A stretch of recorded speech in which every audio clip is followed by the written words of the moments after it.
ah mame baya ko baya qur'ana kono silamiya sariya la baya min be dina kono na be sunna mo ahli sunnal jamaa ka aqidaw kono ani salafu salihu baka o yede lahidu min be di silama nyema bamani silamiya surula awri gari yeda mo min be ke jamana be ka silama ka nyema ye ahli li halli wal aqdi mo munum be ko foni ko shiri doni ke bagaw kabla kuntigu aywa haklimaw awannu ko karasa andalembe ela ini jamana inka ewa nyema ya kaka anyata kadima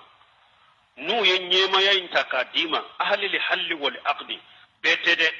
mo munum be ko shiri ku foni o beta ku bolo dima awa anjena naye kike nyema ye ambi ko tanke ibe andirije ni qur'ana ni sunna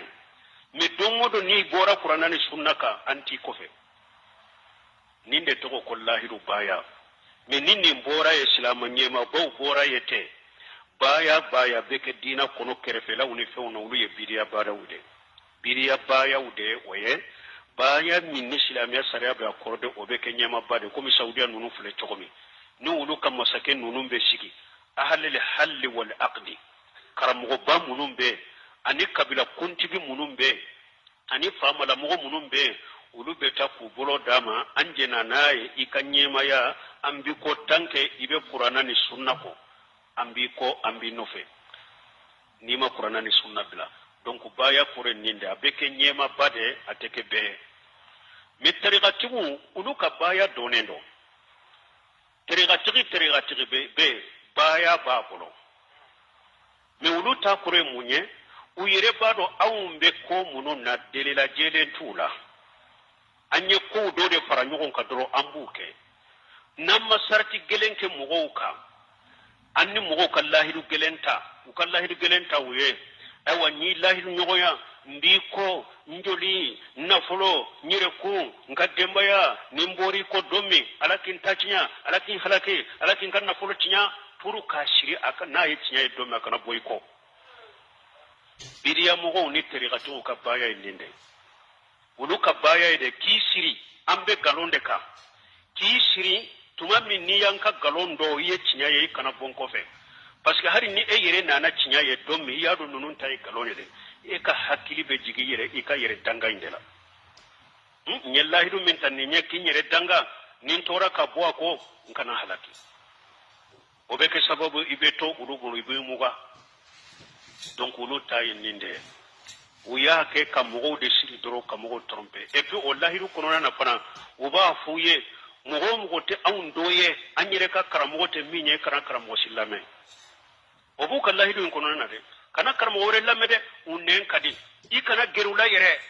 nanyere ka karamugo done unte anka karamugo te minye karamugo silame ibo fana ke lahi du kono na parce que tant que ni hada madembe dina lamebe ni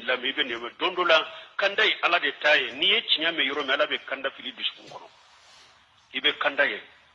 puru be kana o kanda ye sai kana o kanda soro o de ya to luka baye ninde pour kishiri ulu be se ka feri la chokome donc ate sunna kono ka baye ninde ate islamiya sharia kono ate sunna kono nkonde la ka foya do tumbe atiriga sugu dola ayo o baya modeli ke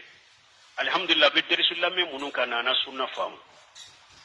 aboru ko abena sunna lame abena sunna mo lame me dondo la kone ma ko brama ko chenne tumbe e wasira tigi do de ko tiriga tigi de ko me ne na famu ka sunna famu ka dina famu me ko kele jorobe nade wakati ne yillahi du de taye kinyere tanga wakati ni hakili jigina o lahiru na mbeshira nde joro mbeshira puru nye dangali munufo ikanin soro ne kwa mambe mi fuye alatanu ni tuntora ko danga bi no fe odela ni tuntora ko katere gaina danga bi ko odela tanke yi bora de ka alatata di hakili sigi foiti sora bengalo nko do de la tumbu o tere ka kele undela do de ya baro bonya anu be nyugon ka kin kelen kono akwa yele mane ulufe u ka misiri be a tɛ taa salli hari ni na bɛnna sira la n'i b'a fɛ i n'a ka jɔ ka jɔ dɔɔni pour i ka se ka bilasira a tɛ sɔn a tɛ sɔn mɔgɔ ka kuma ɲɔgɔn a tɛ gɛrɛ mɔgɔ la a tɛ taa salli sunna misiri la a n'a ka denbaya b'a dama ala ye nɔgɔya k'a ye a taara hiji yɔrɔ la i y'a dɔn jakwa i bɛ yeli kɛ ala yɛrɛ ko wahuda lil alamin ala yɛrɛ ko alikaba ye kanda sɔrɔ yɔrɔ de y'o de fɔ ni mɔgɔ o mɔgɔ i y'i ka minɛnw siri bɔra ya ka taa maka kana ko ɲuman taara ɲuman nana i ni bidaa min taara i n'a nana taa fu n'a fu i ka wari tiɲɛna alikaba ye kanda sɔrɔ yɔrɔ de wahuda lil alamin i kan ka kanda de sɔrɔ ni kanda kana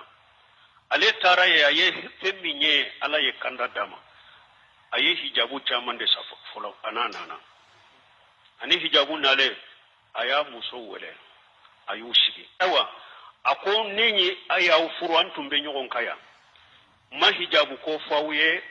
n yɛrɛ tun tɛ hijabu ko la yɛrɛ tun man di n ye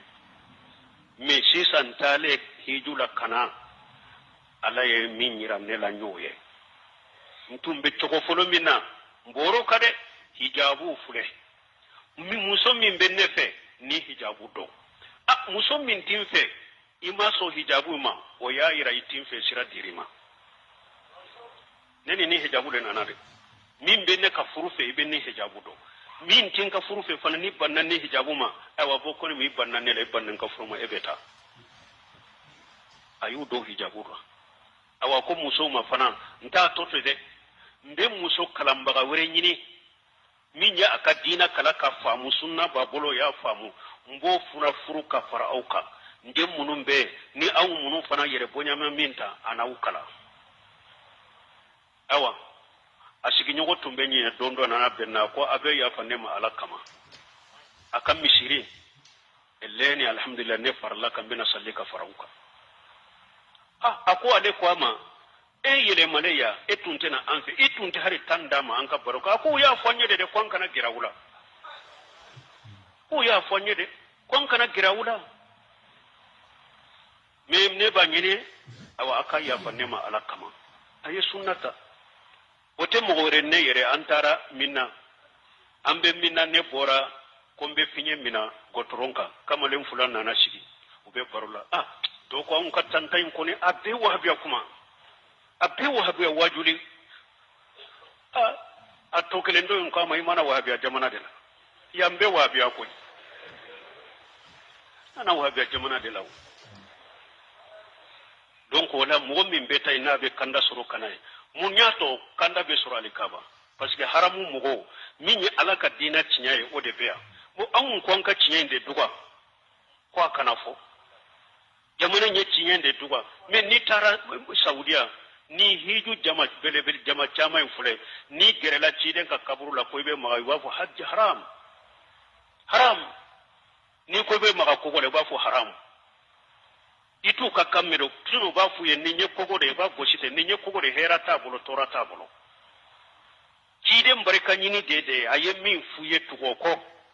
a y'i bali min na to ye